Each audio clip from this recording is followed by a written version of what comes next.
Olá, boa noite a todos. Sejam bem-vindos ao nosso terceiro webinar do Instituto Multiplicando. Meu nome é Amanda Ribeiro, eu sou a voluntária no Instituto Multiplicando e estou muito feliz que a Vivi aceitou o convite para falar um pouquinho sobre a história dela e para a gente ter essa troca sobre esse assunto tão importante. Estamos finalizando hoje, né, o mês de março, dia 21 de março foi o dia da Síndrome de Down, e gostaríamos de ter esse tema justamente para outras pessoas saberem sobre o assunto. A Vivi traz essa temática de uma forma muito diferente, leve, e eu gosto muito de ouvi-la falando. Então, quero agradecer, Vivi, você ter atendido ao nosso convite. Para quem não conhece o Instituto Multiplicando, nós somos uma ONG, formada por mães de criança com deficiência. Eu tenho um filho autista, o Arthur tem 6 anos, e a presidente, que é a Maria tem um filho também, que é o Biel, ele tem 13 anos, ele tem paralisia cerebral, e nós temos alguns voluntários nesse instituto. O objetivo do Instituto Multiplicando é multiplicar. Nós não somos um instituto assistencialista, nosso objetivo é a gente ajudar as famílias, apoiar as mães, as pessoas com deficiência, para que elas construam o seu caminho através do nosso apoio.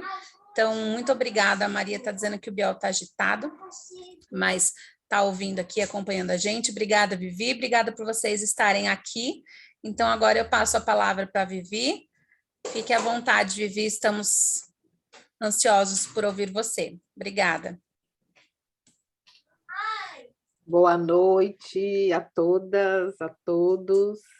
Eu sou Vivi Paiva Reis, fundadora do Inclusivamente.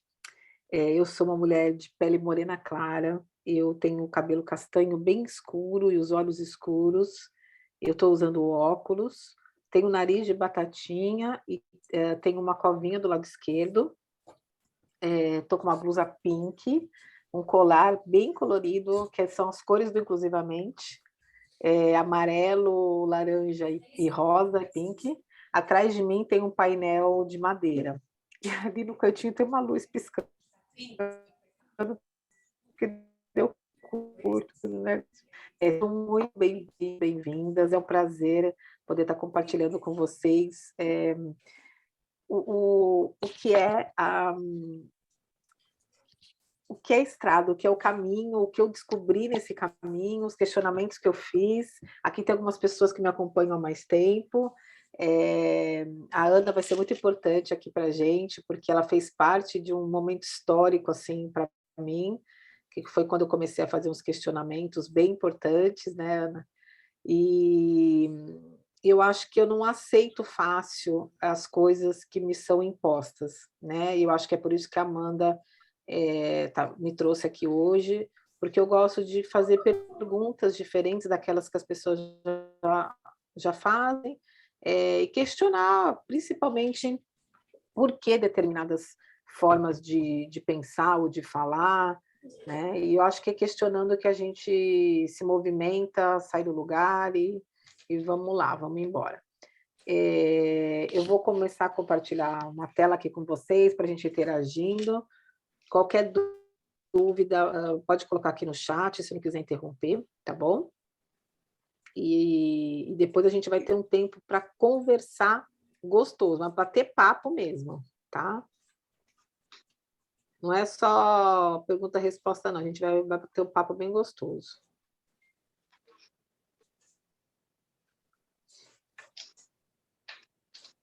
Ai, gente, está aparecendo 50 coisas aqui. Não, aqui. Não, aqui, cadê? Isso porque eu fiz o teste antes, né, gente? Cadê aqui? Peraí. É que essa janelinha fica em cima do negócio.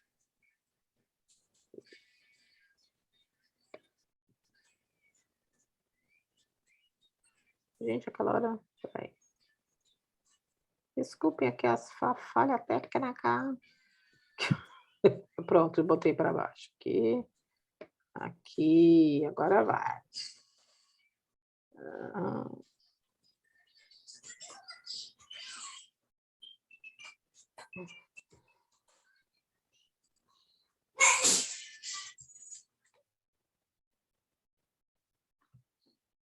Eita, tá aparecendo ou não? Para a gente ainda está parado na tela que aparece o PowerPoint. Acho que é melhor você começar de novo. Espera aí. Deixa eu baixar a janelinha aqui.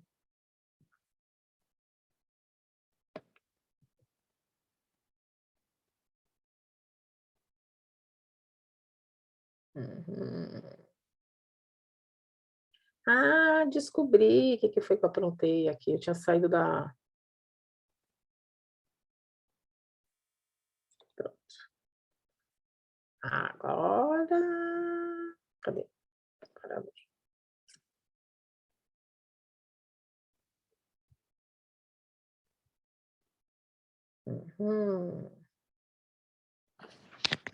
Gente, como é que eu tiro essa tela? Ela fica bem em cima do... Ela fica em cima do negócio, eu não consigo. Bom, vamos ver se ele vai aqui.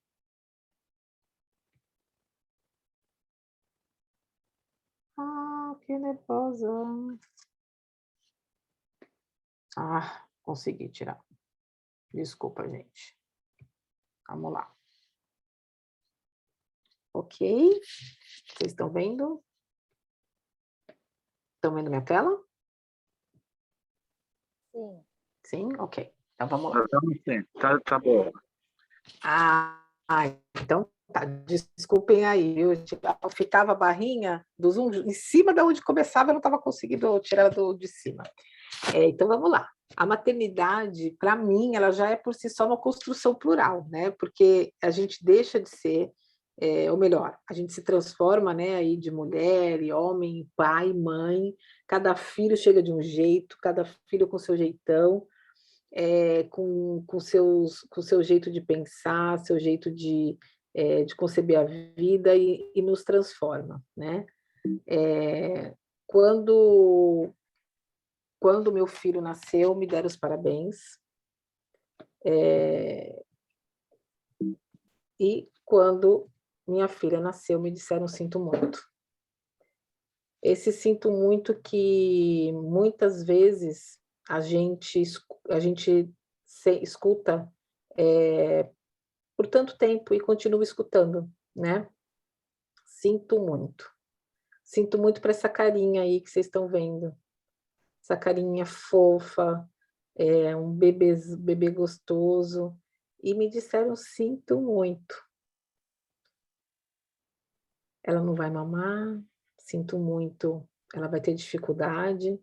E quando o pediatra entrou no quarto para dizer que ela não ia mamar, ela já estava mamando. Clarinha mamou 6 meses no peito, e depois a gente introduziu aí suquinho, alimento, tudo.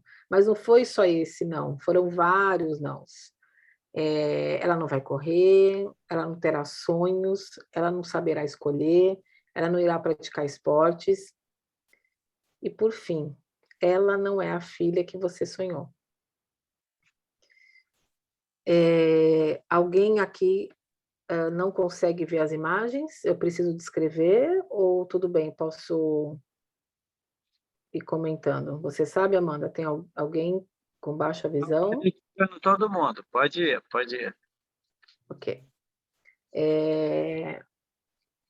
E esses nãos que ela foi levando, eu fui levando, essa fala de que ela não era a filha que eu sonhei, ficava ali, né, ecoando. Ainda bem que eu não acreditei. Eu não acreditei nas pessoas. Eu não acreditei em quem me dizia, ela não consegue, vai ser difícil, vai ser horrível, vai ser o fardo. Só que tudo isso, mesmo que a gente não acredite, a gente para de conjugar os verbos no futuro. Aqui está conjugar, mas é conjugar. A gente para de pensar como é que vai ser, porque a gente fica com medo, porque o tempo inteiro estão dizendo para a gente que vai ser difícil, que vai ser ruim, que Deus não dá o fardo maior do que a gente pode carregar, que nós somos mães especiais, e tudo isso nos coloca numa posição de uma maternidade que não é aquela que faz a gente respirar e curtir e estar ali com os nossos filhos, simplesmente por estar com eles, né? E todos esses nãos nasceram junto com o diagnóstico, né? O diagnóstico de T21 ou síndrome de Down.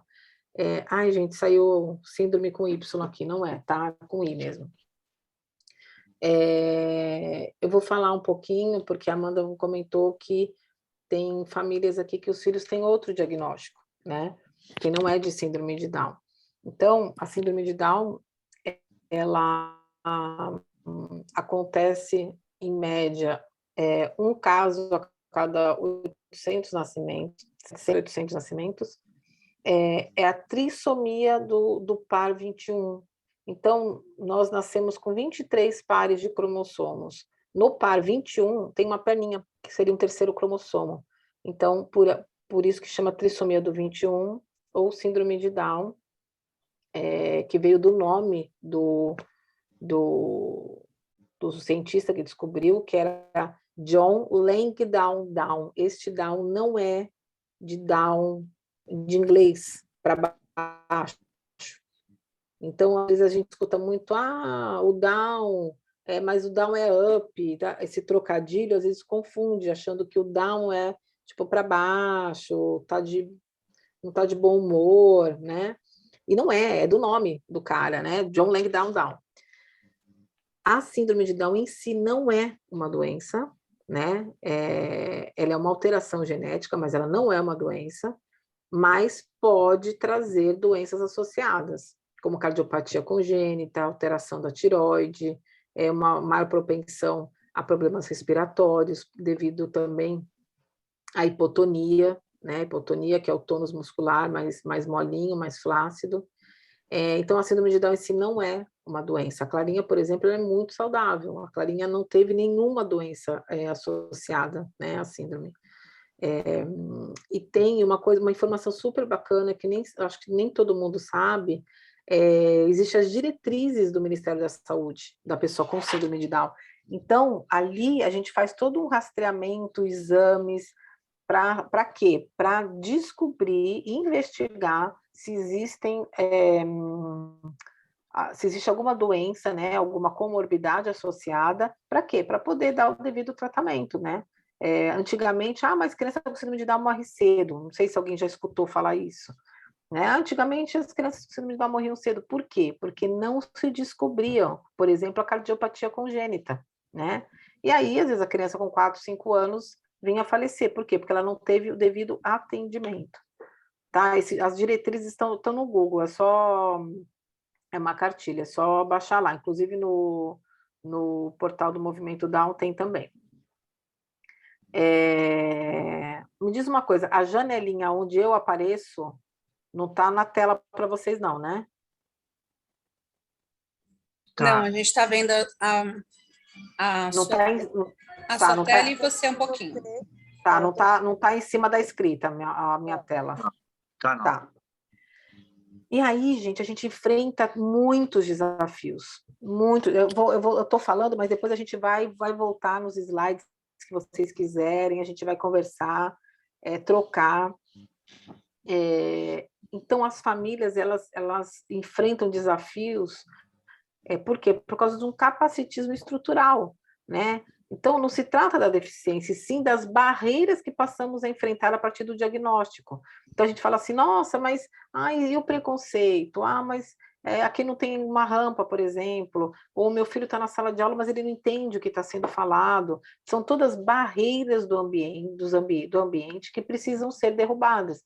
Muitas vezes o diagnóstico, sim, ele traz desafios, mas o maior desafio é a gente enfrentar essas barreiras, né? E para mim a pior barreira, a mais difícil, é atitudinal. Por quê? Porque a pessoa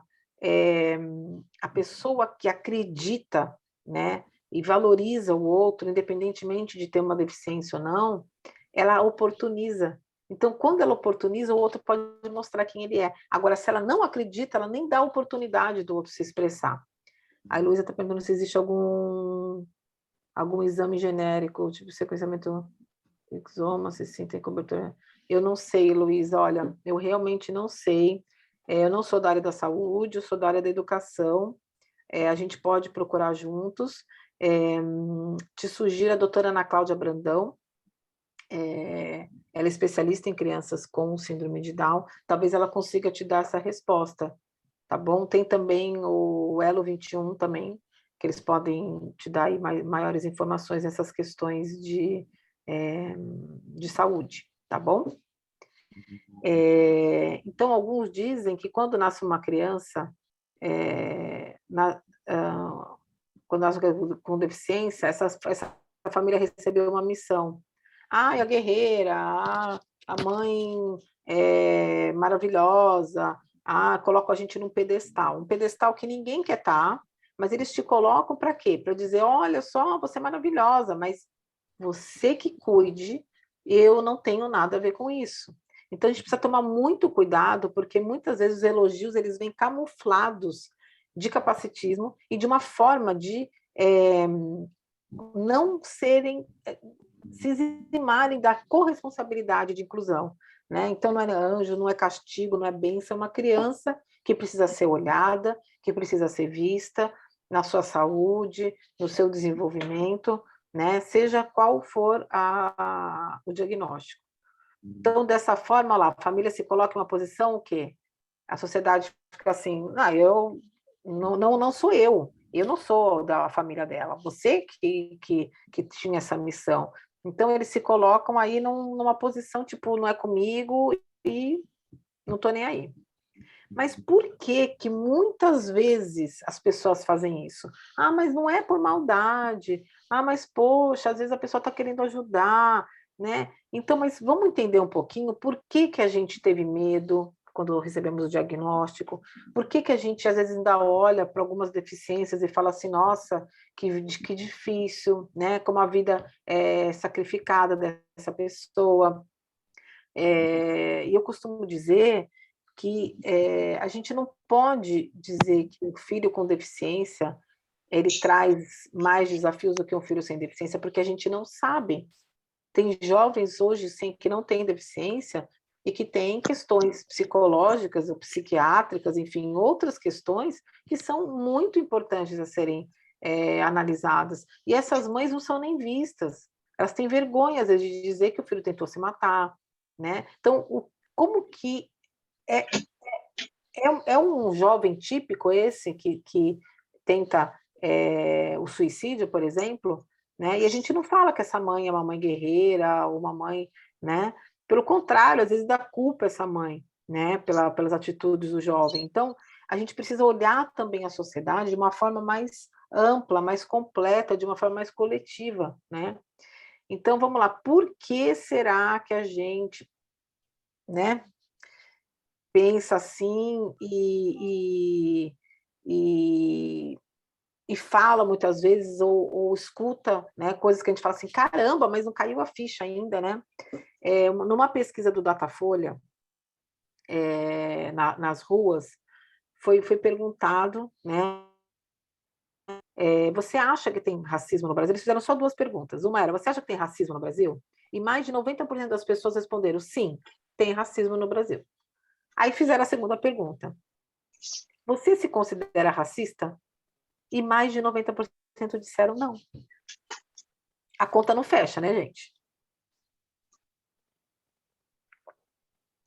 90% fala que tem racismo e 90% fala que ele não é racista. Por quê? Porque a gente não reconhece em nós mesmos o preconceito, né?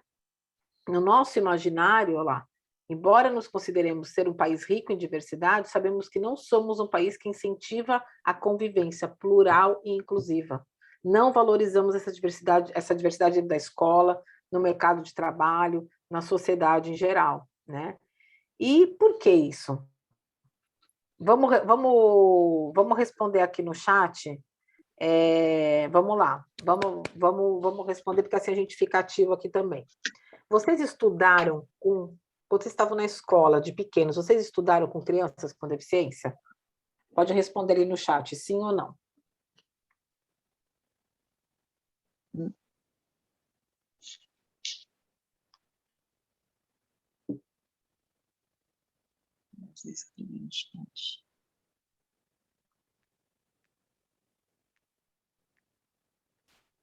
Não, não, não. Vocês têm alguém na família com deficiência? Provavelmente sim, né? Se vocês estão aqui, provavelmente sim. Ah, não tem, Zandra não tem? Não, Raquel não tem. Ok. Zandra está grávida de uma criança com síndrome de Down. Ah, parabéns, parabéns, Sandra. Será muito bem-vindo, bem-vinda. Vocês têm amigos, ou melhor, tiveram amigos na juventude com deficiência?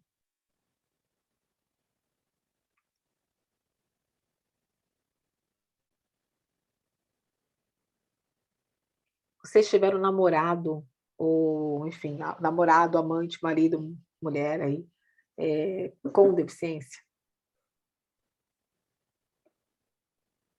Trabalharam ou trabalham com alguém com deficiência?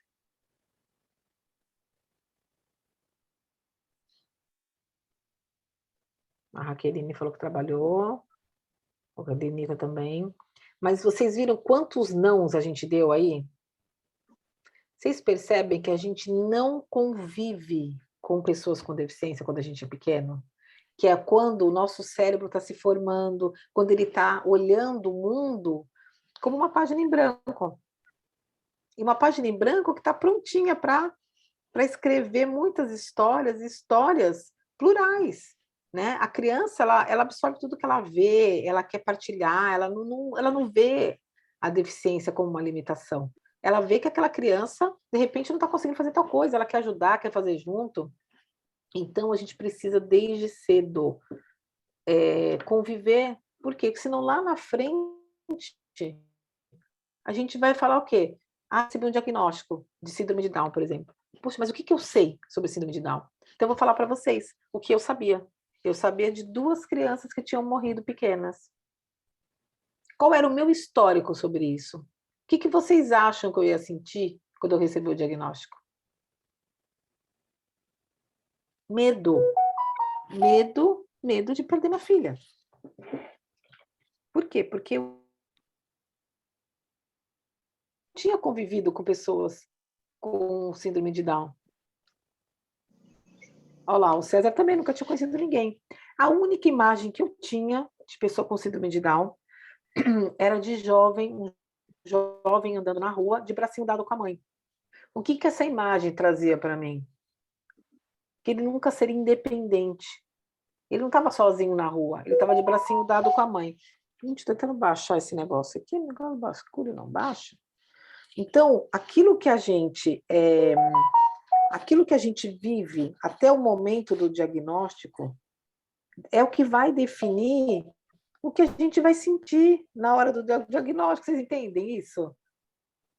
São os nossos vieses, é aquilo que a gente viveu, é aquilo que a gente aprendeu, aquilo que a gente alguém falou para a gente até aquele momento. Então, quando você recebe o diagnóstico, vai vir o quê? A lembrança daquilo que você sabe sobre aquela síndrome ou aquela deficiência. Faz um trabalho numa empresa privada, pelo que eu estou lendo A Raqueline, ela não está conseguindo mandar no grupo, né, Raqueline? Despertou meu interesse no conhecimento sobre o assunto e realizei TCC, a inclusão da deficiência nas empresas privadas e seus obstáculos. Aqui tem muitas pessoas no mercado de trabalho. Como que a gente vai ver pessoas conhecendo no mercado de trabalho se a gente não teve essas pessoas na escola? Como é que foi a formação dessas pessoas? Muitas vezes, tem pessoas muito capacitadas com deficiência para o mercado de trabalho e tem pessoas que não conseguiram vivenciar a escolaridade. E aí elas chegam no mercado de trabalho assim, com o quê? Com muito, muito pouco conteúdo. Entende? Então, assim, a gente precisa oportunizar ele. Agora esse grupo. E uma coisa que é o motivo principal que eu estou aqui, gente. O meu áudio está travando, Zandra? Meu áudio está travando, gente? Coloca aqui no chat. Já Não, tá voltou. bom? Travou, mas voltou. Tá. Legal. E um dos motivos que eu estou aqui é porque eu não aceitei quando me diziam: você tem que sentir o luto do filho idealizado. Em psicologia, dentro de um consultório de terapia, é usada essa palavra para decifrar um pouco o processo que as famílias estão sentindo. Ah, você esperava um filho assim, assado, e de repente você recebe um diagnóstico. Então você precisa matar esse filho que você idealizou para deixar nascer esse filho com deficiência. Isso, para mim, começou a doer muito. Por quê? Porque eu falei, meu Deus, luto é morte. A gente sabe que, mesmo que seja de uma forma figurativa, é muito pesado. Por quê? Porque isso não me dava a chance de celebrar o nascimento da minha filha. Eu merecia ter o nascimento dela celebrado, festejado, porque ela não era bem-vinda, porque eu tinha que sentir o luto. E aquilo começou a me incomodar de um jeito que eu falei, meu Deus, não é possível. Por que todo mundo fala o luto, o luto? Teve um documentário que na época foi muito bom, que era do Luto à Luta, de 2004, se não me engano, né? E talvez daí tenha vindo também esse reforço sobre a palavra, né?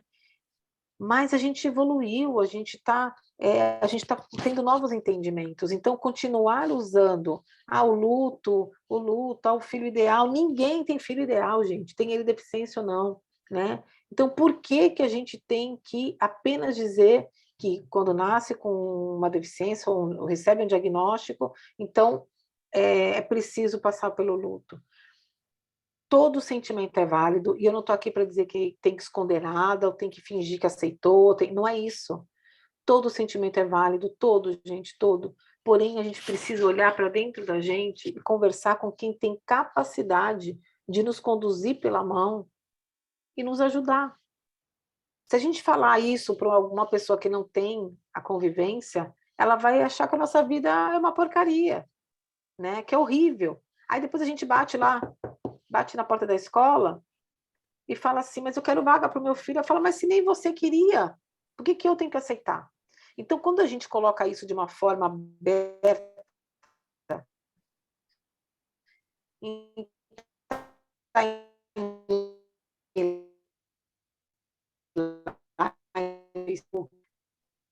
eu não disse que eu quero teu filho aqui. Tá travando, gente? Tá travando? Essa última frase travou. Uhum. Então, quando a gente fala abertamente, sem nenhum pudor, eu não queria esse filho, foi horrível o diagnóstico, a gente está justificando, já acha as pessoas com deficiência. Então, a gente tem muito cuidado quando a gente fala sobre isso.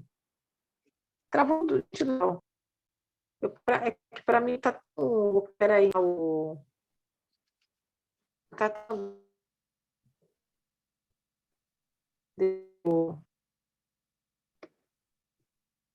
Deixa eu ver aqui o sinal. Peraí. Peraí só um pouquinho.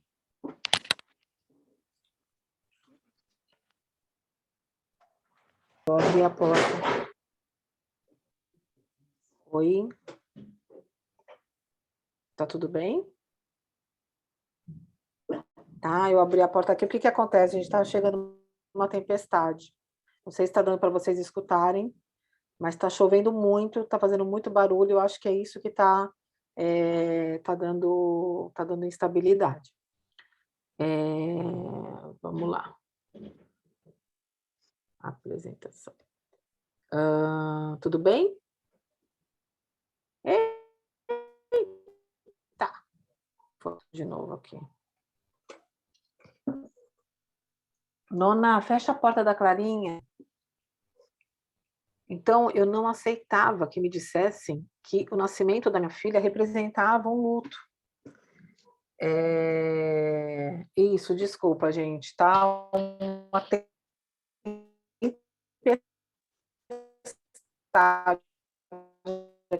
aqui fora e achando a vida é difícil, né?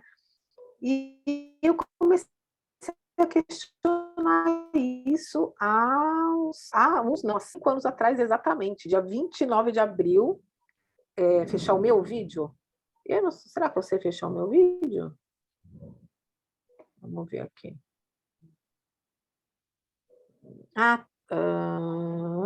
Esconder a autovisualização, não. Não, ali está interromper. Eu não sei, gente, não sei. Se travar de novo, aí eu descompartilho, a gente volta lá. Então eu falei assim, não é possível, todo mundo fala a mesma coisa, que eu preciso passar pelo luto, que eu preciso sentir esse luto, que, né? E agora vocês estão escutando o trovão. E aí eu falei, a gente precisa estourar essa bolha, né? A gente precisa estourar essa bolha, que é essa bolha do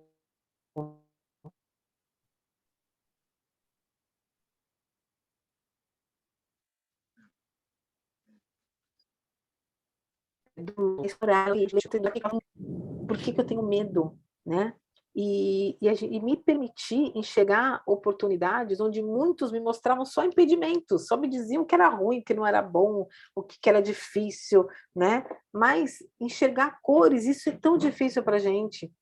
Por quê? Porque o tempo inteiro estão mostrando para a gente os impedimentos, as limitações, e não estão mostrando as oportunidades, né, as habilidades, as competências. E eu fui começando a enxergar essas novas cores, que até então eu não via, né? E a vida começa a se colorir, e aí eu falei, isso não pode ficar assim. E durante na época, já tem 1 ano e pouco o livro, então, depois de 4 anos, eu falei, eu preciso trazer isso para o mundo. Eu preciso trazer isso de alguma forma para a gente começar a se questionar sobre esses valores, né? E foi aí que nasceu o livro, em formato de e-book, porque ele é acessível, né? Quem nasceu? Minha filha, o diagnóstico. O tempo todo que eu queria enxergar minha filha, ficava me mostrando o quê? O diagnóstico. E assim, gente, todo mundo que está aqui pode contribuir, né? Pode contribuir para uma sociedade mais inclusiva. Eu hoje estou aqui, né? Eu estou aqui com vocês, é a minha forma de contribuir. O livro é a forma de contribuir, para a gente compartilhar, para a gente dividir, para a gente questionar, né? E eu gostaria de dizer aqui, gostaria que vocês escrevessem uma palavra, enfim, sobre inclusão. O que é inclusão para vocês? Escrevam aqui no chat, por favor.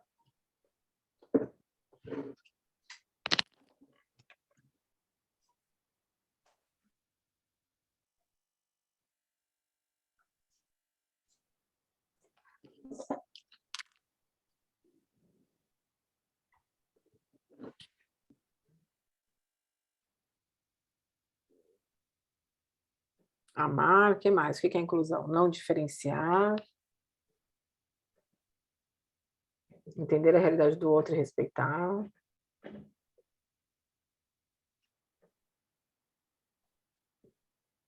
que mais? O que é inclusão para vocês?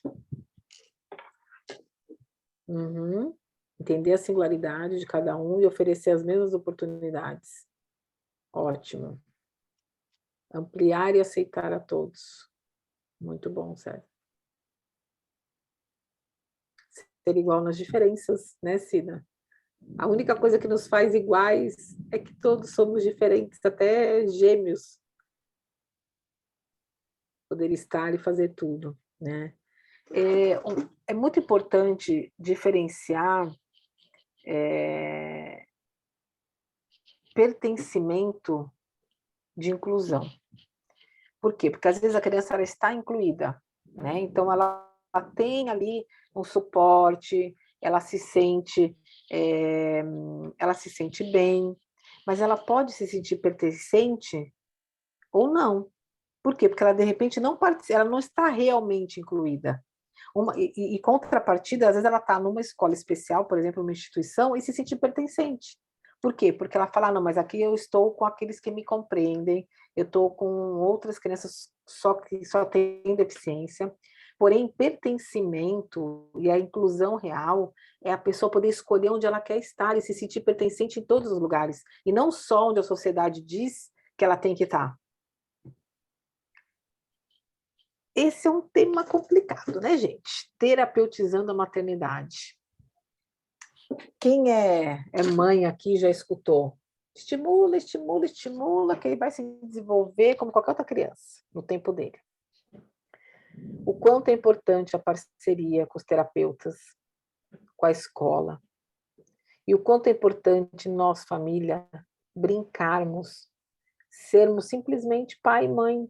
Só que muitas vezes a gente não consegue, porque a gente está o tempo inteiro lutando por algo que é de direito já dos nossos filhos, né?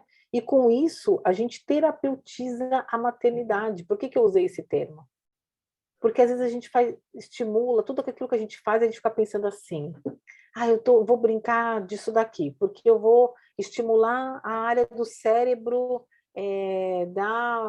matemático, lógico-matemático. Agora eu vou brincar, vamos brincar agora com isso daqui, porque ela precisa ter mais força na mão. Então, a gente está o tempo inteiro pensando o que aquela brincadeira vai trazer de benefício para a criança. E às vezes a gente não consegue nem brincar pelo brincar. Então, é como se a gente terapeutizasse a maternidade, sabe? E isso é muito duro, porque às vezes a gente quer só ser mãe. A gente não quer o tempo inteiro estar pensando o que vai fazer para os nossos filhos poderem se desenvolver, né? E a família não se resume só a mãe, né? Não se resume só a mãe. Aproveitando para apresentar aqui meu marido Alex, João Pedro, que hoje está com 15 anos, e eu e Clarinha, que hoje está com 12. E embora sejam as mães as responsáveis por cuidar de todo o entorno da deficiência do filho, a maternidade, a família não se resume só à mãe, embora sejam as mães as responsáveis por cuidar de todo o entorno Então, o que a mãe pensa ali? Medicação, suplementação, terapias. E terapia, gente, nossa, tem crianças que têm 3, 4, 5 tipos de terapias diferentes, né? Que mais?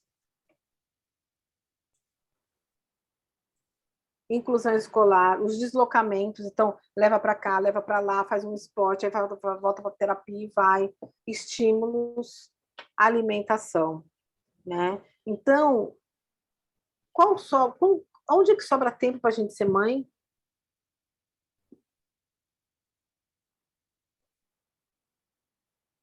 Onde é que está esse tempo? Aqui é a Clarinha na terapia, o carinho, né, da físio. Até hoje ela adora a Clarinha vai lá visitar ela. Então, é preciso humanizar, ter parcerias nos atendimentos, na acolhida, né? Como que a gente dá o diagnóstico para uma mãe? Como é que é feito esse diagnóstico? Ele é humanizado?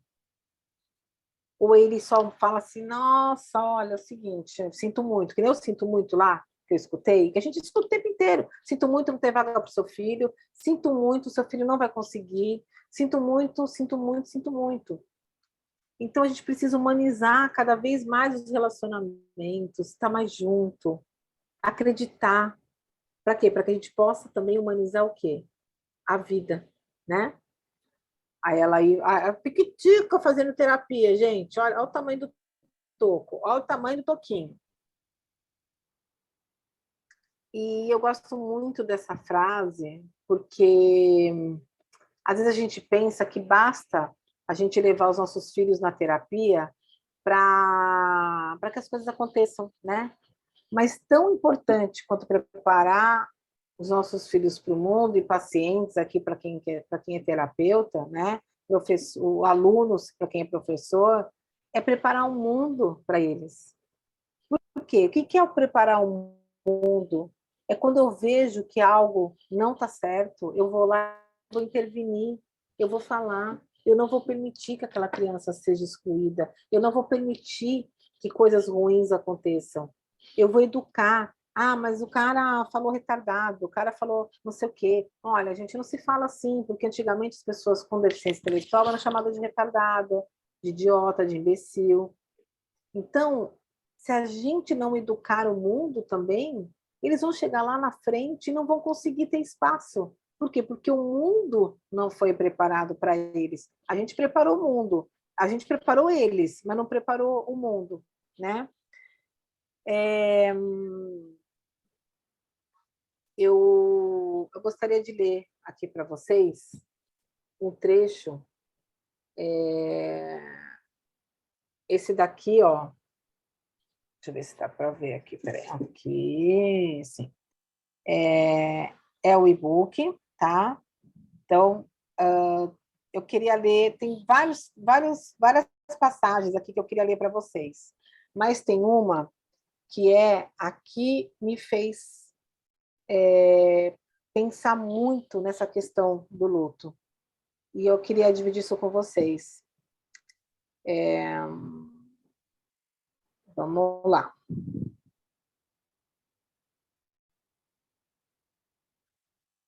A primeira, não.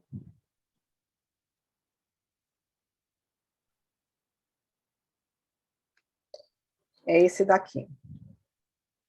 É esse capítulo aqui, ó.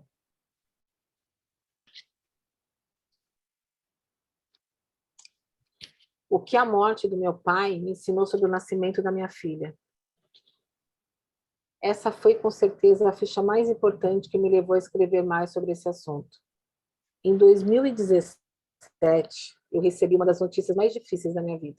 Meu pai havia sofrido um acidente. Embora ele estivesse consciente, o caso era muito grave.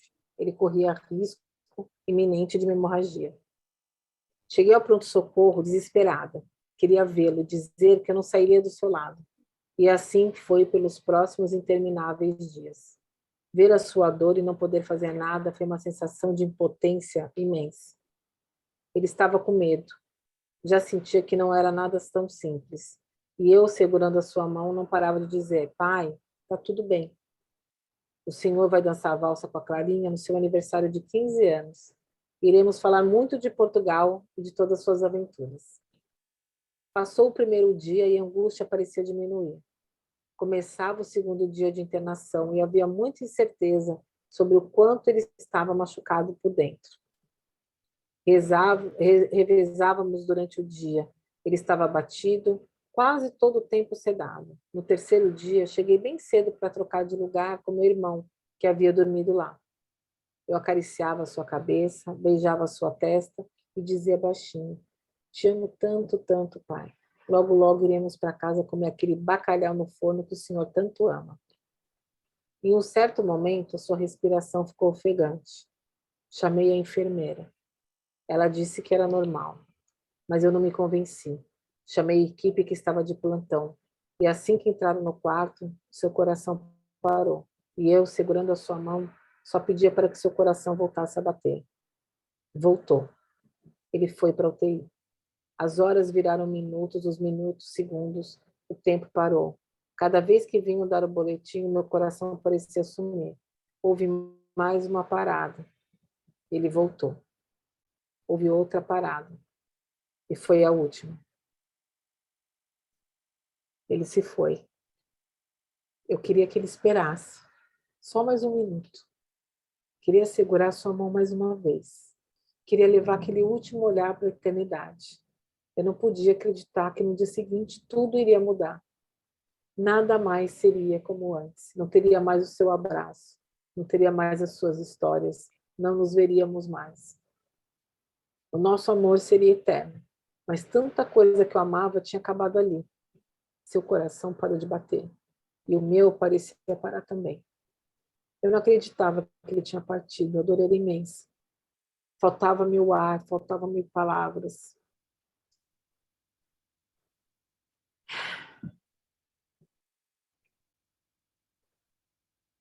A dor que eu sentia de saber que nunca mais teria seu abraço não foi nem de perto igual ao sentimento de medo que senti quando soube que minha filha nasceu com diagnóstico.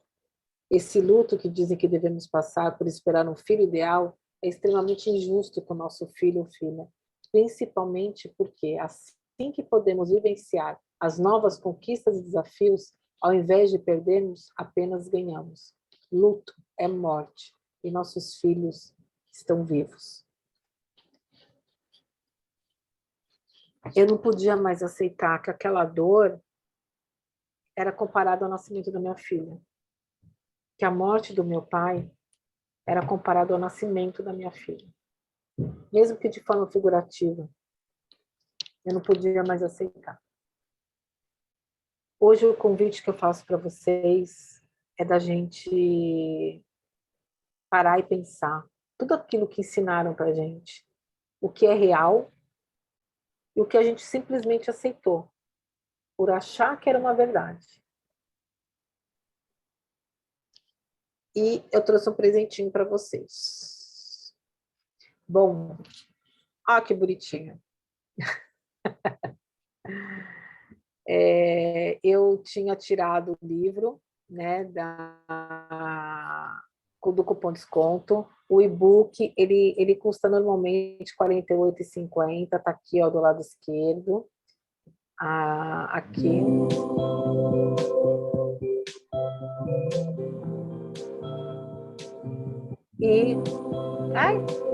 E eu trouxe ele para vocês com cupom de desconto. Ele sai por R$ 24,00. R$ 24,50. Até amanhã, que é o dia 31 de março. Amanhã é o último dia, viu, Amanda? Não é hoje. Você falou que era hoje, é amanhã. Tá no link da bio do @inclusivamente. É só entrar lá, @inclusivamente. Tem um linkzinho lá na bio, é só clicar ali, tá lá abaixo o seu e-book. Porém, no cupom desconto, tem que escrever 21 de março. Aí vocês vão ver que o valor vai modificar. E eu gostaria que vocês me dissessem aqui no bate-papo o nome de quem é que falou para mim que está grávida de um bebê com síndrome de Down. A Zandra. Zandra, você manda o meu e-mail, manda no meu e-mail, manda um oi do seu e-mail, pode ser, e eu vou mandar para você de presente, tá bom? Espero que seja de acolhimento, que você se sinta abraçada. E a Ana está falando que já tem. Foi muito gostoso. Assim, é muito gostoso a gente compartilhar, gente. E as pessoas, depois que leem, trazem tanta coisa bacana, tanta troca, né? Então, Zandra, pode mandar no meu e-mail, projetoinclusivamente@gmail.com. Me manda um oi, né, falando que é você, e eu vou te mandar de presente. E para quem quiser, até amanhã, pode presentear também. É só, ao invés de colocar o seu e-mail, colocar o e-mail de quem vocês querem dar de presente. E aí, até amanhã, está com 50%. Imagina, Zandra, é um prazer, gente. Agora eu quero ver os rostinhos aqui de todo mundo. Eu queria que vocês, antes da gente começar a trocar aqui, que vocês me dissessem aqui no chat uma palavra que ficou forte assim para vocês. Algo do que eu falei aqui que ficou marcado para vocês. Ou que foi uma coisa nova, ou porque, sei lá, mexeu com vocês. Oi, Zandra. Oi, mamãe e papai. Pode abrir, pode abrir. É menino, menina? Como vai se chamar? É um menino. Como é que vai chamar? Já tem nome? A gente está vendo ainda, mas achamos que Lucas. Lucas, nome lindo, nome lindo. Parabéns, viu? Obrigado. Parabéns aí. Aí você me manda o e-mail, tá, Zandra? Um prazer, vou mandar para você de presente. Tá bom. E a Ana falou celebração. Qual palavra? De celebrar. Vocês têm noção de que as pessoas acham que a gente não tem que celebrar o nascimento dos nossos filhos? Que bom, Zandra, que o Lucas, que se for Lucas, né? Tá chegando agora. A Clarinha, apesar de ter só 12 anos, ainda tinha muita névoa, sabe, em cima do nascimento de uma criança com síndrome de Down, né? Então, assim, a gente precisa realmente tirar da frente essa nuvem, essa coisa nebulosa mesmo, e abrir, sabe? A gente não sabe que nós somos diferentes, não é verdade? O mundo não é diverso, então por que a gente não considera nascimento de pessoas com deficiência, com algum diagnóstico? Quando a gente entender que a deficiência faz parte da diversidade humana, a gente não vai mais enxergar o nascimento de uma criança com algum diagnóstico de uma forma ruim. A gente vai entender que a gente vai ter desafios, sabe? Porém, a gente tem uma rede, a gente tem outras pessoas, a gente tem uma vida aí para celebrar, né? E é o que eu falo, gente, ninguém sabe dos desafios do que é ter um filho, por exemplo, sei lá, drogado, ou com depressão grave. Aí você fala, tá, mas o cara não tem uma deficiência, então por que a gente tem que colocar toda a conta em cima da deficiência? Se existem outros jovens, outras crianças com outros desafios, né? Eu não estou com isso dizendo, gente, ai, não, o mundo é todo cor-de-rosa, é tudo fácil, não é isso. Porém, a gente não pode colocar essa conta só em cima das crianças com deficiência. A Ana está falando para você seguir da Lúlia. A Lúlia é uma figura, gente. A menina... A Ana fica de cabelo em pé, gente. Ela apronta muito. Ela é muito figura. Gente, eu não sei, sério. Eu não sei como é que ela tem 2 meninas. Gente, elas aprontam. Entra lá, Zandra. Lula e Amato. São demais, elas são demais. A Ana fica de cabelo em pé, né, Ana? E isso aí, gente, as palavras que ficam, comemoração, celebração, é vida, não é luta, é vida, né? E eu queria saber de vocês, o que vocês gostariam de me perguntar. O que eu não souber, a gente pode perguntar junto, eu posso perguntar para alguém, mas o que eu posso hoje? Oi, Maria. Oi, Vivi. Tudo bem? Tudo bem, amor? É tudo. Quero agradecer, Tudo bom? tá, por estar aqui. Para quem não me conhece, vou me apresentar. Eu sou a Maria, sou presidente do Instituto Multiplicando, né? E também sou mãe do Gabriel, que tem paralisia cerebral, né? E o Instituto, como a Amanda até apresentou no início, a gente está aqui para multiplicar boas ações, né? Fazer esse acolhimento, esse fortalecimento para as famílias e trazendo pessoas assim como você, né, como parceira. Adorei sua vibe, assim, é assim mesmo que a gente tem que levar, né, nossa vida. E essa rede é importante para a gente se fortalecer, né, Vivi? Eu acho que o mais importante da gente é ter um espaço que fortaleça essas famílias para que a gente deixa isso mais leve, né? Nossa trajetória é mais leve, né? Uma coisa que você falou, 2 coisas que você falou, super importante, que a gente terapeutiza, né, a maternidade. E isso assim, não adianta, é comum, né? É comum. A gente acha dói, que... Mas dói quando a gente toma consciência disso, né? Assim, o Gabriel tem 13 anos, né? Uhum. E eu vejo assim, às vezes eu vejo mães que estão começando agora, e eu tento falar para elas, né? Cuidado, né? Leva ele para passear, para experimentar coisas, né? Coisas novas, né? No lazer, para não ficar muito focada na terapia, né? Porque a gente eles vão para terapia, muito para terapia, e a gente em casa, eu lembro quando o Gabriel era pequenininho, ele chegava da escola, ele já ia para a escola, né? Aí chegava da escola, eu chegava do trabalho, e eu ficava num espaço que eu fiz aqui em casa para ele, estimulando, preparando coisa, adaptando coisa, sabe? E fazia isso, assim, era uma coisa automática, assim. Meu tempo era só para ele, né? Só para estímulos. E aí, ao longo do tempo, você vai desacelerando, né? A sua Clarinha já tem 12, né? O Biel tem 13. Então, assim, às vezes eu quero passar e falar isso para a mãe, mas ela não adianta, ela vai ter que passar por isso, sabe? E assim, com 10 anos, a gente desacelera, né? Ele está entrando na adolescência, a gente experimenta outras coisas. E é assim, mas o importante é a gente viver além da deficiência dos nossos filhos, né? A gente aproveitar tudo, né? Experimentar tudo, levá-lo para passear, né? Outra coisa também que você falou, a gente prepara, estimula eles, mas a sociedade realmente não está preparada e nunca estará, eu acho. Assim, a gente faz todo um trabalho, né? Muitas coisas, eu trabalhei muito a questão do lazer, na inclusão, do lazer, e eu sei que muitos frutos disso que eu plantei, quem sabe daqui 20 anos, né, as próximas famílias vão colher, né? E essas mães que estão chegando hoje têm que continuar fazendo esse trabalho, né? Maria, olha, de inserção, né? Eu quero te dar uma esperança, uma ponta de esperança. Eu acredito, sim, que um dia a gente não vai mais falar em inclusão. Eu vejo todos nós aqui como semeadores, como plantadores de tâmaras. Eu não sei se vocês conhecem a história das tâmaras.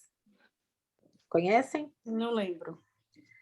Não agora, que com toda a tecnologia, as tâmaras elas amadurecem muito rápido, mas antigamente elas levavam 70 anos para amadurecerem. Então, quem planta tâmaras não come as próprias tâmaras. Então, se a outra geração anterior não tivesse plantado, eles não comeriam. E se eles não plantassem, os da frente não comeriam. Então, hoje eu vejo muito avanço, né? Porque famílias há 30 anos atrás não aceitaram os nãos, que a gente ainda escuta. Sim, mas isso tem que ser, eu digo assim, que isso tem que ser contínuo. A gente tá, eu estou há 13 anos trabalhando isso, mas se essas mães que estão hoje começando não continuarem esse trabalho, né? Porque a sociedade vai evoluindo. Então, assim, todo mundo tem que começar. Hoje a gente é focado mais na infância.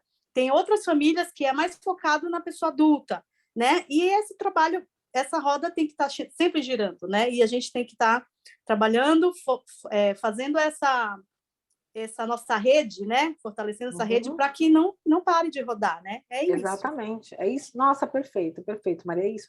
A gente, assim, a gente não pode parar na gente, né? A gente precisa reverenciar e agradecer todo mundo que antecedeu, né? Se hoje, por exemplo, a gente tem escola com portas abertas, é porque famílias lá atrás escancararam na porrada essas portas, né? Então, a gente tem uma LBI aí, mas, na verdade, a gente já tinha na Constituição que, né, que nossos filhos podem, nossos alunos, enfim, a inclusão está aí, né? Mas a gente precisa fazer valer, que ela realmente seja uma inclusão onde as capacidades, as habilidades sejam valorizadas, né? E não que fique ali o tempo inteiro, mas ele não sabe, tadinho, Então, essas barreiras, né, do ambiente, atitudinais, como de comunicação, né? Então, assim, hoje a gente sabe que as barreiras, elas não é só uma rampa, por exemplo, né, para um cadeirante, né? Vocês já pararam para pensar que o cocô do cachorro, por exemplo, ele vai na mão do cadeirante? Já pararam para pensar isso? Já. Que o cocô da rua, ele passa na roda e o O Biel cadeirante toca ali... a cadeira, o meu filho toca a cadeira. Então, aí na hora que ele faz assim, se o cocô passou a roda no cocô, se a roda passou no cocô, uma hora vai passar na mão dele. Fala, nossa, eu nunca parei para pensar. Por quê? Porque eu não sou cadeirante. Então, vamos, a gente precisa se abrir mais, sabe? E olhar o que eu posso fazer. E isso que você falou, Maria, Qual é a minha contribuição para o mundo? Eu não estou dizendo que todo mundo aqui, porque tem um filho, tem que ser ativista e tem que escrever um livro. Não, não é isso. Mas dentro do nosso pequeno, às vezes, a gente tem muita coisa que a gente pode fazer, né? A começar não aceitando a exclusão. Ah, mas o meu filho está incluído, os outros que se danem. Não. Eu falo que inclusão exclusiva, não, né? É para todo mundo. Eu sempre pensei em todo mundo, sempre que eu fui dar palestra na escola, sempre que eu preparei, ajudei a preparar material junto, nunca foi para a Clarinha, sempre foi para todos. Por quê? Porque inclusão é desde a porta, desde o porteiro, do merendeiro, da faxineira, do professor, do gestor, todo mundo. Todo mundo. E aí eu falo assim, né? Eu dou um exemplo bem prático. Por que é importante a gente, quando a gente consegue, a gente expor e preparar o mundo, né, à nossa volta? Aí eu dou um exemplo. Eu estimulei sempre meu filho. Meu filho hoje tem 14 anos, tem síndrome de Down, sempre foi muito bem estimulado, tal. Ele sabe fazer conta de cabeça, ele sabe pedir um pão, ele tem uma boa dicção, ele sabe quanto que tem de troco, né? Só que ele nunca comprou um pão. Por que vocês acham que ele nunca comprou um pão? Que não tem dinheiro. Não. Porque a mãe não dá essa autonomia para ele, tem a medo gente não de ensinou soltar. o caminho da padaria. Isso mesmo. Sim. Então, o nosso papel como família é ensinar o caminho da padaria. E, claro, junto com a escola, com os terapeutas, a gente vai também desenvolver outras habilidades, né? Mas se a gente não ensina o caminho para ele chegar lá, né? A mesma coisa, ele fala bem, nossa, ele estudou tudo, sempre foi uma luta, tal, e eu nunca me importei, né, com a sociedade, o que a sociedade pensaria dele, então nunca fiz nada para preparar o mundo, né? Aí ele vai pedir, enfim, vai levar o currículo dele. O que essa pessoa vai falar? Eu não acredito em você. Você tem síndrome de Down, você tem paralisia cerebral, ou você é autista. Eu não acredito em você.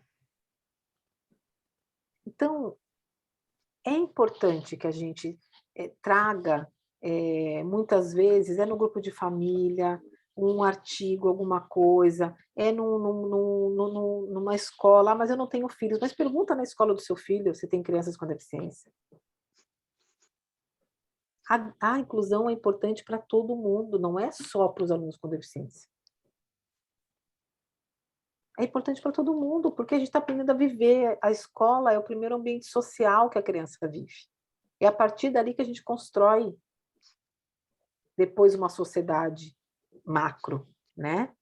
Então, se desde pequenininho eles estudam juntos, vamos tentar pensar numa escola, numa classe onde tenha entre eles um aluno com deficiência, né? E eles vão crescendo juntos, crescendo juntos. Um vê que o amiguinho tem uma dificuldade, ele ajuda, tal, não sei o quê.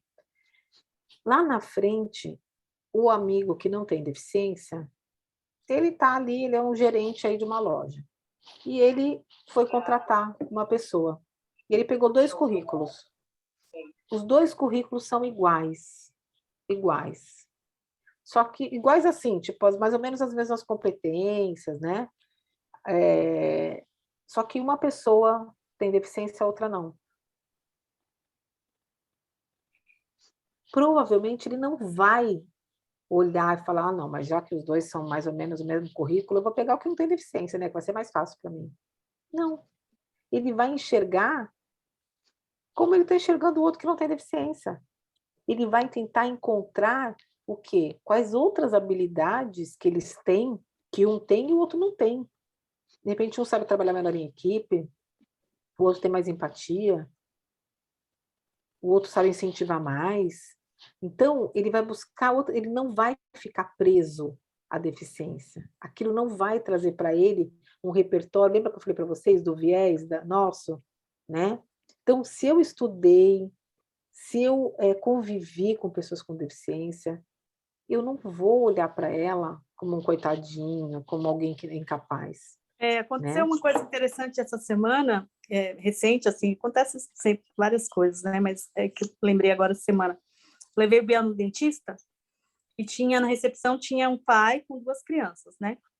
E aí a criança menor olhou para o Biel e falou assim: por que que ele não fala?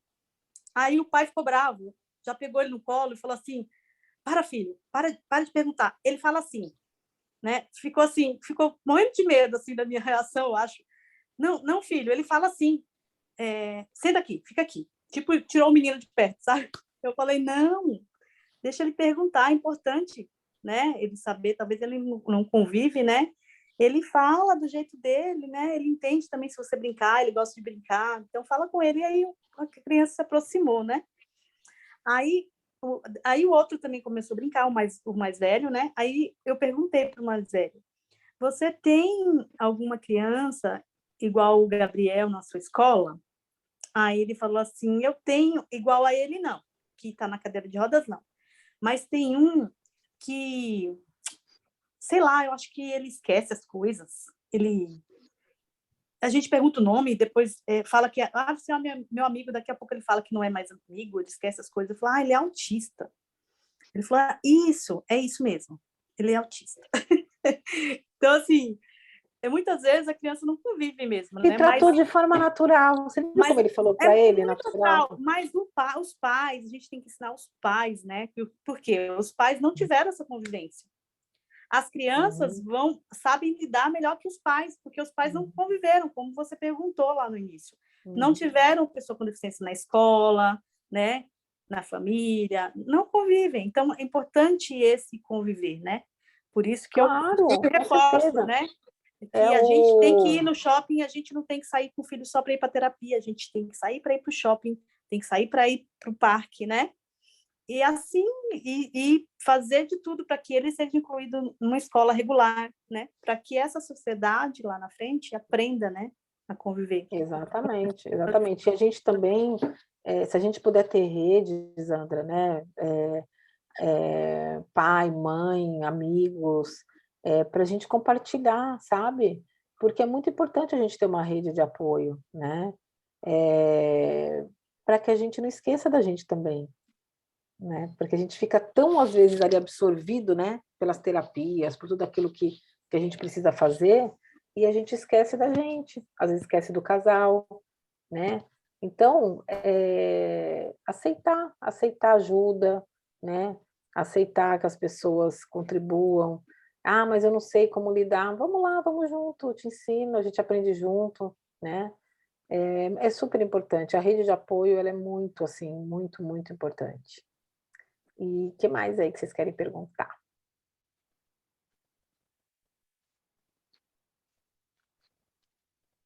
Ô, Vivi, Oi, eu posso esclarecer algumas coisas? pode? Hoje está completamente mudado em relação a quando a minha filha nasceu, a Tatiane, em 1988. Você, no Rio de Janeiro, não encontrava escola para ela estudar. Não tinha. Escola particular que atendia a essa área, só existia 3 no Rio de Janeiro. 3. Era incrível. E as escolas públicas não tinha nenhuma delas que aceitasse com síndrome de Down. Não tinha condições, porque não tinha profissionais preparados para atender essas crianças. Então, foi dificílimo. Até os profissionais da área da saúde era difícil de você encontrar. Mas, com a luta que houve, aquela escritora Cláudia Werneck, que fez um livro, foi divulgado, que eu participei de congresso que ela participou, e foram criando-se movimentos em torno da síndrome de Down, foi divulgando mais. Então, você hoje tem até instituições que apoiam eles, colocam eles para trabalhar, como foi o caso da minha filha, ela trabalhou na Light 2 anos e meio, trabalhou hoje, ainda trabalha hoje, na Alpha Park, lá, um trabalho que eles fizeram como cabeleireira, então ela trabalha lá. Beleza em todas as formas. Isso, ela trabalha lá, quer dizer, gosta Olha, que legal. fazer tudo perfeito. E outras que foram para a área de turismo também, que trabalha na área de recepção, atender, consegue falar inglês, como a sua filha fala também, entendeu? Então, atende nessa outra área, quer dizer, mas porque foi divulgado amplamente, então você encontra mais facilidade, até na área da saúde mesmo. Antigamente você só tinha um médico lá em São Paulo, neurologista, que atendia essas crianças para poder te dar uma instrução, como você criar seu filho, como você proceder, era dificílimo. Hoje já está bem amplo e você vê também mais crianças na rua, andando mais livremente. Antigamente você não encontrava, era difícil você ver uma criança Down, você não encontrava. Antigamente era vergonhoso, César. Era. A tua família já é uma família pioneira aí, né? Mas vamos pensar aí que há 40, 50 anos atrás, os nossos filhos estariam no manicômio. Mas não aceitava hoje, isso. Hoje a gente tem pessoa com síndrome de Down que é vereador, que é deputado, né? Então a gente teve realmente aí mas aí que eu falei, lembra lá no começo o que eu falei? Se a gente não oportunizar, como é que a gente vai saber o que o outro sabe? Se a gente não oportunizar e não der ferramentas para que ele se desenvolva, como é que a gente vai saber todo o potencial dele? Aí fala assim, mas antigamente ficavam em instituições, ou era manicômios mesmo, né? Aí você fala assim, o que mudou? Mudou que a gente tirou do quarto escuro. Exatamente. A gente acreditou, a gente deu possibilidades, a gente escutou. Então, a gente não pode parar e nem aceitar nenhum retrocesso, né? Que nem a gente teve aí uns 3 ou 4 decretos aí tentando retroceder aí com a LBI, né? A gente não pode aceitar isso, a gente tem que evoluir, ir para frente, né? A inclusão está aí, e a gente precisa fazer valer ela com todos os direitos dos nossos filhos, dos nossos alunos, enfim, né? De quem for. Zandra, você tem... Ai, César, obrigada, adorei te ver aqui, viu? Beijo para Tati. Zandra, você tem alguma dúvida, alguma coisa que você gostaria de perguntar? Se quiser perguntar depois também para mim, eu vou botar aqui o meu... você pode me... Você segue inclusivamente? Comecei essa história. Então pode mandar um direct, se você não quiser falar aqui. Mas que assim... eu sei o seu nome do marido. Eduardo. Oi, Eduardo, boa noite. Boa noite. Tudo é muito novo para nós, né? Ainda. A gente está vivendo essa situação da dúvida devido aos ultrassons que a gente fez recentemente, de 2 semanas para cá.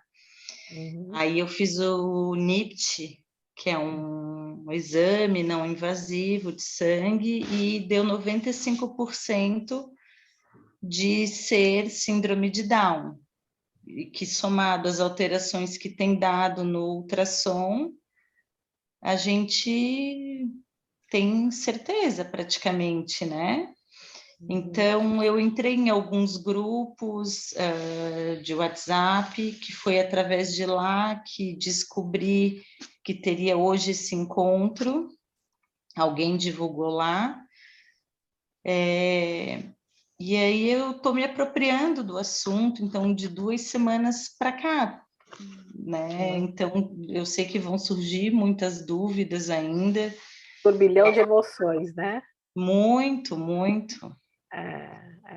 A gente tem uma filha já de 11 anos, essa gestação não foi planejada, então nos pegou de surpresa, né? Então a gente tem feito constante ultrassons e hoje a gente pede que venha com saúde, né? Sabendo da síndrome, mas principalmente a questão da saúde é o mais importante. Mas existe uma grande ansiedade para o próximo ultrassom, que eu vou fazer a ecografia daqui a pouco, para ver se está tudo bem com o coração. Aí vai, né? Eu falo que eu só soube no momento do nascimento. Quando a gente fez o teste, eu estou falando para vocês da minha experiência, porque talvez ela se assemelhe a algumas outras aqui, né? Quando fez o ultrassom da TN, né, da translucência nucal, deu limítrofe, que eles chamam. Era tipo 2,5, deu 2,7. Então, ficou aquela pulguinha atrás da orelha, mas eu não fiz nenhum, assim como você, eu não fiz nenhum exame também invasivo, né? E na época eu não lembro se tinha esse NIPT, eu acho que ainda não tinha. Não. É novo o NIPT. Então, não tinha. E aí eu só fui fazendo ultrassom mesmo, tal. Então, assim, não apareceram outros marcadores que a gente chama, né? Então, quando você fala o NIPT, com a ultrassom assim, a gente fala dos marcadores, né? Isso. Mas ficou aquela pulguinha atrás da orelha, sabe? Então, quando ela nasceu, eu lembro de estar ali sendo costurada, né? E eu falei assim, ela chorou? Aí o médico falou assim, chorou, você não escutou? Aí eu falei, e vomitava, eu vomito muito com anestesia, muito, muito. Dos dois, eu vomitei demais. Aí entrou uma outra e falava assim, qual foi o Apgar? 8 e 9. Eu falei, que bom. Aí a terceira pergunta, ela tem síndrome de Down? Silêncio. O silêncio também é o momento da notícia, no diagnóstico, né? É aquela notícia que ninguém quer te dar, sabe? Mas no ultrassom da TN, eu falo que ali foi o momento da notícia totalmente sem humanização. Ele me machucou, o ginecologista me machucou, desculpa, o médico. Radiologista. Não sei, ele era médico mesmo, e ali no ultrassom, né? E ele falava assim, olha, deu limítrofe, você está com 37 anos, então não sei o que, pode ser e tal. E ele queria me ver chorar.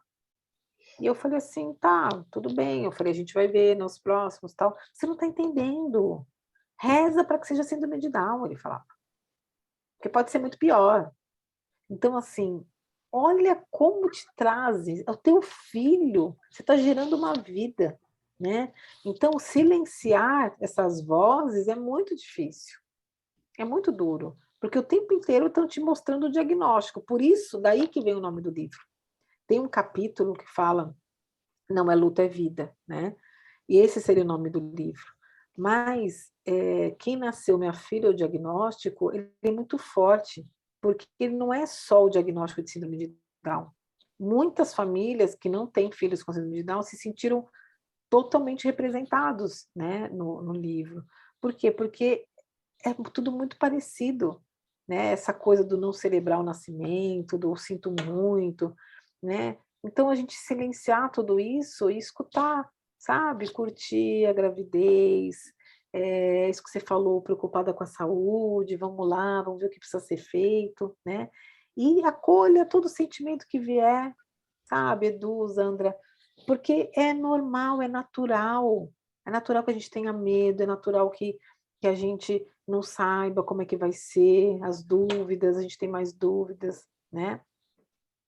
E vocês têm a gente aqui, né? Tem o Instituto aí, tem Inclusivamente, tem, enfim, os grupos, e vamos trocando. E eu quero notícias, hein, do Lucas, ou não sei como é que vai chamar.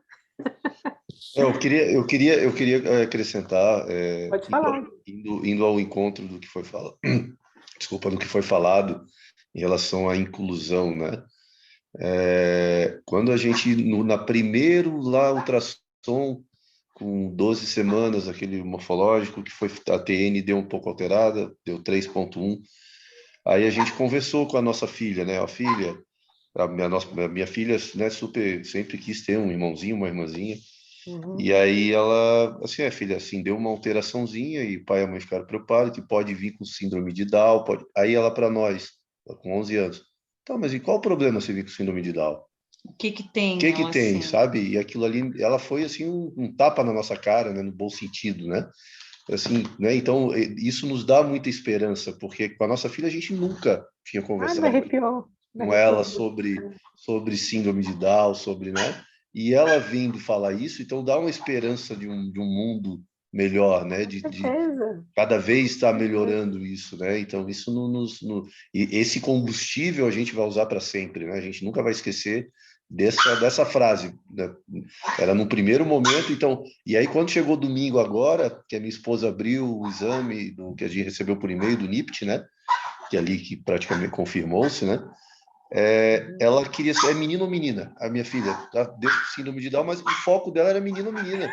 Saiu da ela foi correndo falar para Pro o grupo dos grupo dos amigos amigos. da escola. Olha, é um menino, Ah, coisa fantástica, assim, né? Então, ela está sendo um suporte muito grande, porque hoje eu conversando com um amigo meu, tem um menino e é um casal, é uma família amiga nossa, a gente não vive esse mundo, né? A gente não sabe, não conhece, então esse dá um medo muito grande quanto a isso, né? E quando a gente, até eu estava para viajar hoje a trabalho, aí consegui mudar. Quando eu vi ontem à noite que a minha esposa mostrou essa palestra, esse título aí já me falou muito, né, sobre isso. Então eu até adiei, vou amanhã só, mas para quê? Para aprender, porque a gente está ansioso para aprender e para, né, para ouvir experiência. Então quando o seu César ali fala isso, a gente só tem a agradecer, porque ele foi um dos que, né, que para o mundo, para minha filha chegar e falar isso hoje,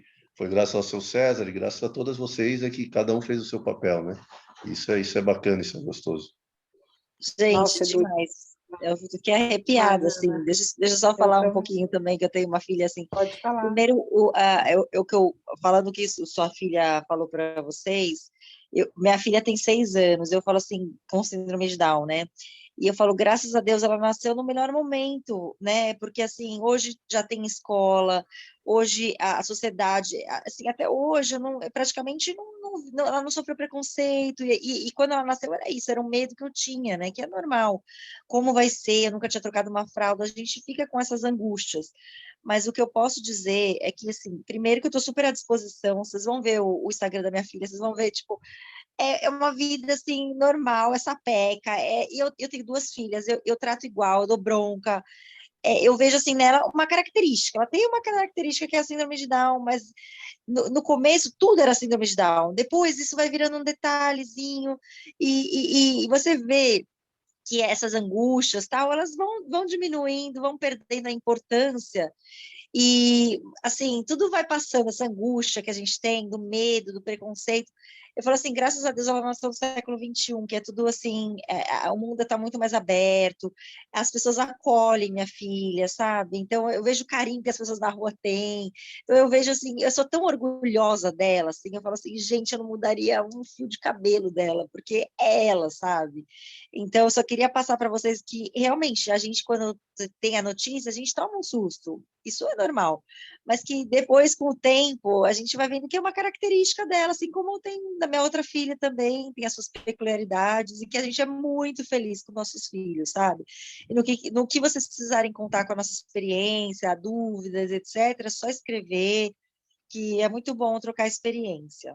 Então, muito parabéns pelo seu filhote aí, que vocês vão ser muito felizes, uma família linda. Obrigada. Muito obrigado. Você, Edu, em primeiro lugar, muito obrigada por você ter adiado tua viagem para estar aqui. Eu que agradeço. Eu acho que se eu tivesse escutado só o que vocês falaram, já teria valido a pena, sabe? Estou muito emocionada, assim. Eu também tenho um filho, né, mais velho, e ele me falou 2 coisas também. Quando ele tinha uns 11 anos, na idade da filha de vocês, eu estava muito preocupada, porque como era muito corrido com ela, né, muitas terapias, ele era pequenininho, ele tinha 2 anos quando ela nasceu.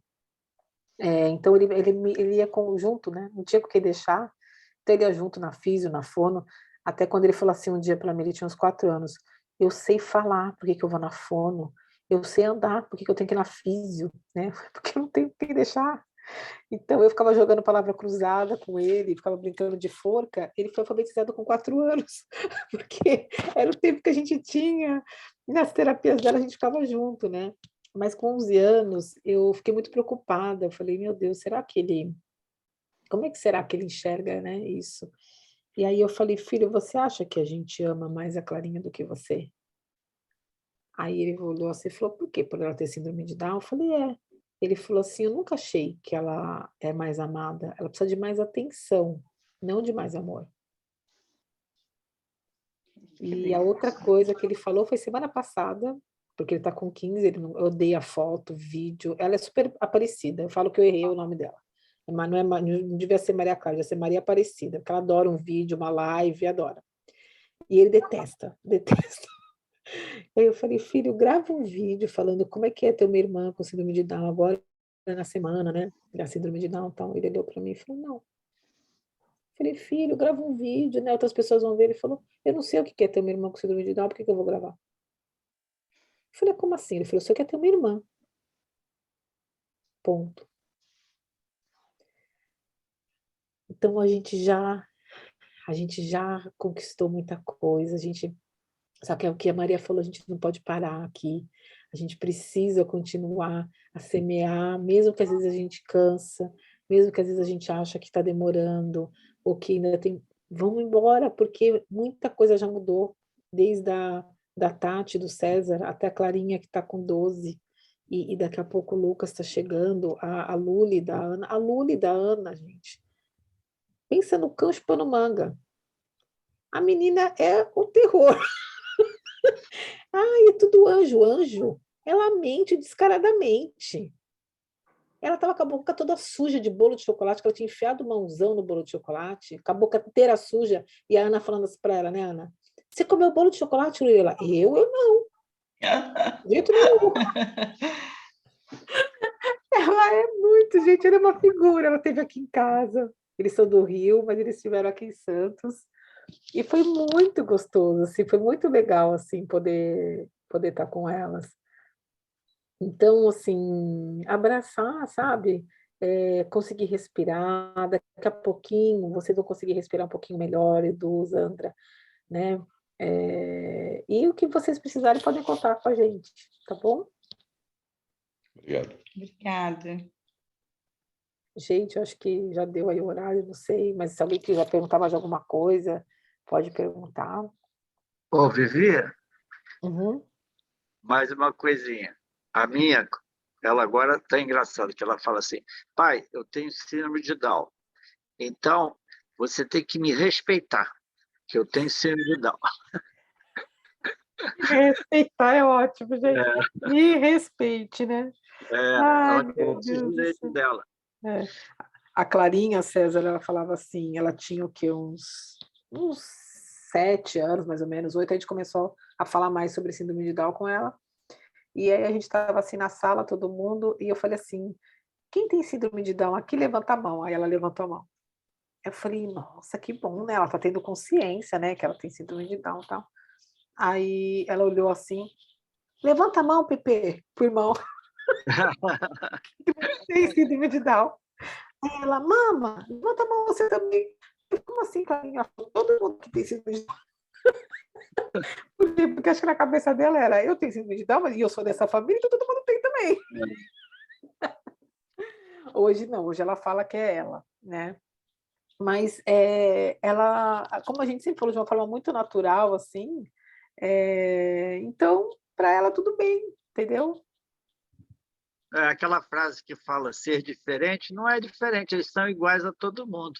É só a gente olhar para o ângulo deles, que eles fazem algumas coisas um pouquinho diferente do outro, mas ele não é diferente. Ele vai chegar lá, ele vai alcançar aquela etapa lá que o outro já está na frente. Sempre tem uma diferença de 2 ou 3 anos, mas vai passar, vai chegar lá, é só ter paciência. Ai, cada um no seu tempo, né? E eu sempre falo assim, um dia me fizeram um questionamento, assim, eu estava numa festa, nem tinha muita intimidade com a pessoa, e o cara olhou bem para mim assim, e falou assim, você acha que um dia a sua filha vai ser autônoma, independente? E eu olhei para ele e falei, defina autonomia e independência. Eu falei, você sabe quantos jovens de 30 anos moram com os pais e não são independentes, não têm autonomia? E aí? né? Falei, eu não sei o que ela vai ser. A gente dá as ferramentas, a possibilidade. Depois o que ela vai ser, aí vai depender dela, né? A gente faz aquilo que a gente pode, que está dentro do nosso alcance e tal. Mas e aí, né? Se vocês sabem a diferença entre autonomia e independência, eu não sabia, eu achei super interessante. A autonomia é você ter o poder de escolha. Então, por exemplo, o filho da Maria, ele tem paralisia cerebral, né, Maria? Ele tem baixa mobilidade, ele consegue, por exemplo, ele consegue escolher uma roupa. Não, ele é dependente. Para então. Trocar de roupa, para escovar os dentes, mas ele tem autonomia, porque ele escolhe o que comer, ele escolhe se quer assistir televisão ou não, então ele tem autonomia. Entenderam a diferença? É isso, exatamente isso. Então ele tem autonomia, quer dizer, ele escolhe, mas ele não tem a independência de fazer sozinho, né? Ele precisa de um suporte. Exatamente. É isso. A Claudinha apareceu. A Cláudia. Eu queria deixar um recadinho para a Isane, que está grávida. A Zandra. Zandra, né? Zandra e Edu. Ela está a muitos passos à frente, porque o esposo dela está do lado dela aí hoje, e ficou, né? Deixou de viajar para escutar a gente, essa aula. Então, você está há anos-luz, né? De muitas mães aí, viu? Parceria. Parabéns, aí, é isso aí. casal. É isso aí. Porque é difícil, muitas famílias de mãe solo, né? O pai casa e acha que tá bom, né? Então, ver um casal já começando assim, então vocês já estão muitos anos.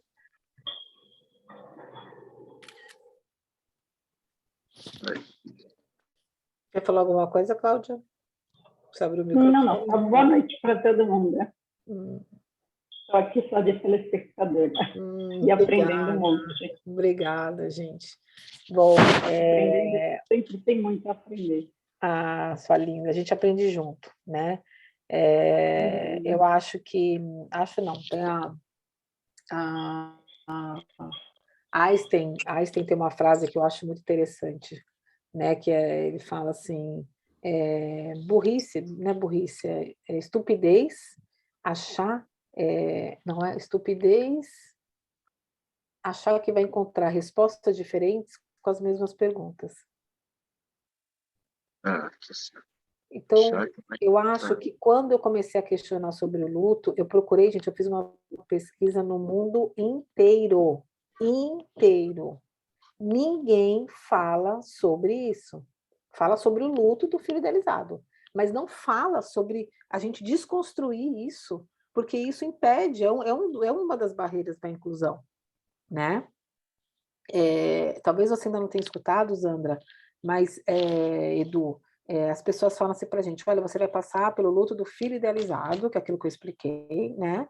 E isso é um processo, não é um sentimento, tá? Então, ninguém te explica isso, acha que é um sentimento, e não é, ele é um processo, né? Processo de aceitação, um processo de entendimento, mas isso dentro de um consultório de terapia, onde você vai ter um terapeuta te conduzindo, sabe? Que nem quando um divórcio. Que nem quando acontece um divórcio, eles chamam de luto. Quando você perde um emprego, eles falam que é um luto. Porém, dentro de um consultório. Agora, quando trouxeram isso para o mundo dessa forma, ficou muito injusto com as crianças com deficiência, com os jovens, né? Porque, tipo, não, o cara não é bem-vindo, né? E aí os jovens começaram a escutar os pais falando. Por exemplo, uma entrevista. E aí, como é que foi o momento da notícia? Foi horrível, quando eu passei pelo luto e tal. E aí eu soube de uma jovem que falou assim, nossa, eu não sabia que tinha sido tão horrível meu nascimento.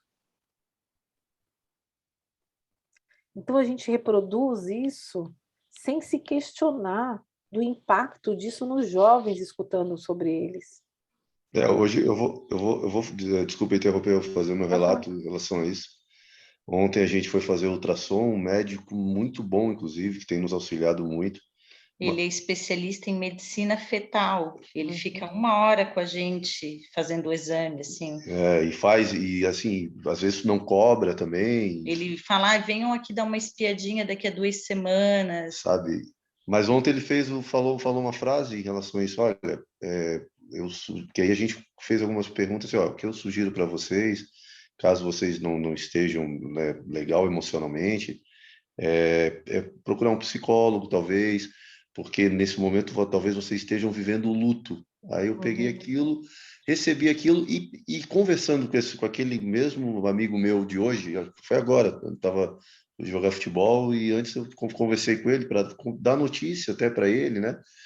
Foi muito legal a troca que a gente teve e no início eu falei luto, aí eu assim, não, mas peraí, não vou mais usar essa palavra, não é luto que eu estou sentindo, né? Eu estou sentindo um medo, é uma sensação diferente que não é do nosso dia a dia. É como tu falaste lá no início, a gente não teve contato com ninguém quando era pequeno, a gente não teve essa experiência, a gente não entrou nesse mundo ainda, né?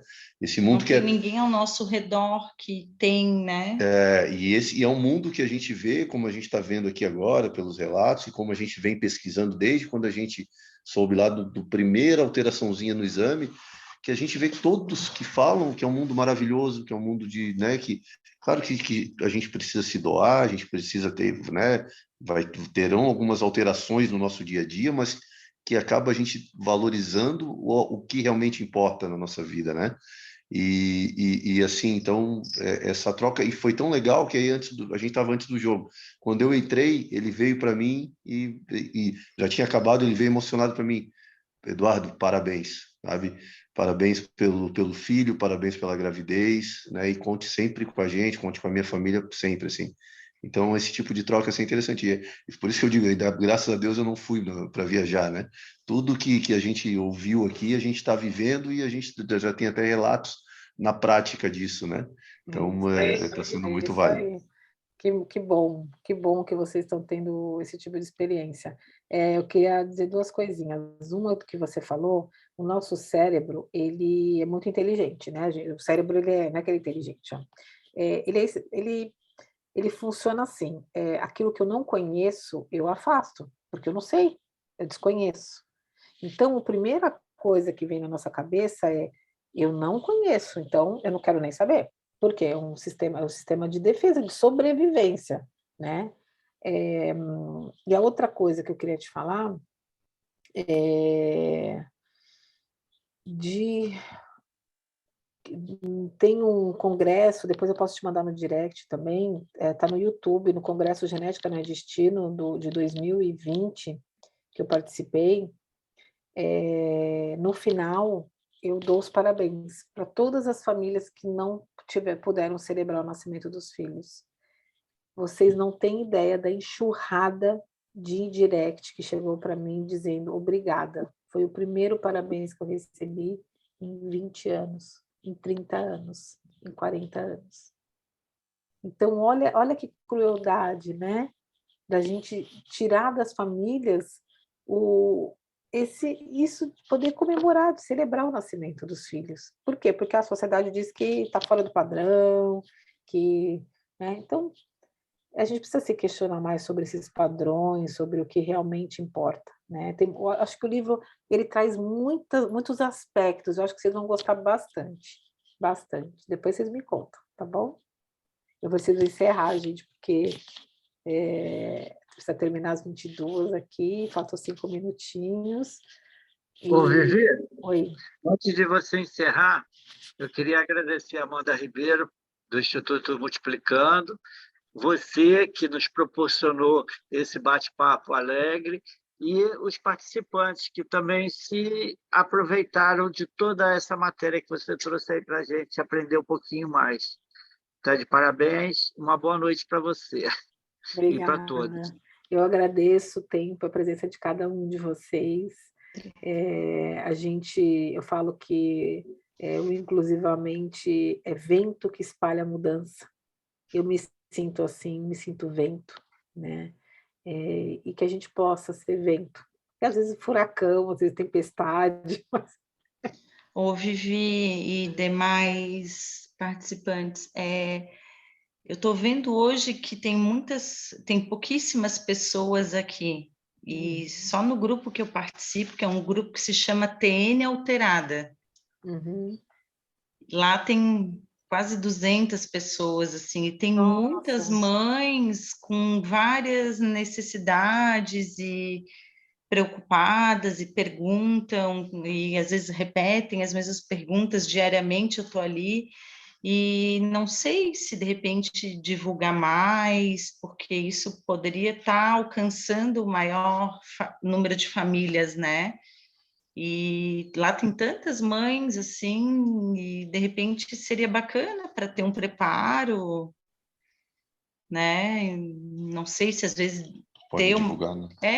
fazer uma maior Tu mesmo divulgação. pode divulgar agora. Eu sabendo disso agora, eu posso fazer as A divulgações, Amanda né? está falando que ela vai mandar o link. E outra coisa também você pode mandar, ela vai depois ela passa o link, né? Fala do e-book, né? E se tiver alguém, gente, para mim o mais importante de tudo é a gente poder divulgar, a gente poder informar. Então, assim, se tiver alguém que não possa pagar, não tem problema, você me avisa, eu mando de presente. Mas é um valor, gente, que R$24 é na padaria que a gente Claro gasta, que né? é. Ele não cobre o custo, mas assim, é para poder realmente, sabe, espalhar essa semente, né? Então, se você puder divulgar lá, eu acho que pode ajudar muitas pessoas ali, inclusive, ele é interativo. Ele é e-book porque ele é interativo. Você vai ver que ele é muito gostoso. Ele tem momentos de pausa, que você vai clicar, você vai escutar uma música, se você quiser. Lá no final, ele tem todo um suporte de grupos de acolhimento, de portais informativos. Então, não é só a minha visão, né, sobre o mundo, sobre a forma como nossos filhos estão no mundo, mas tem outras coisas ali bacanas que podem ser compartilhadas no site também, tá bom? Sim, eu vou divulgar lá. Tá bom, tá legal. Vai ficar salva, o webinar vai ficar salvo, depois a gente divulga, né, o link. A gente vai depois publicar ele no canal do YouTube, né? Então você repassa, né, para as mães. Tá bom, tá ótimo, gente, estou à disposição, viu? Queria agradecer a presença de todos e agradecer novamente a Vivi, maravilhosa aqui, por essa aula, né? Obrigada pelo apoio, viu? Obrigada, gente. Obrigada, gente, para pela todos. presença. Obrigada, boa noite. Boa noite. Prazer foi meu. Um beijo. Beijo. Beijo.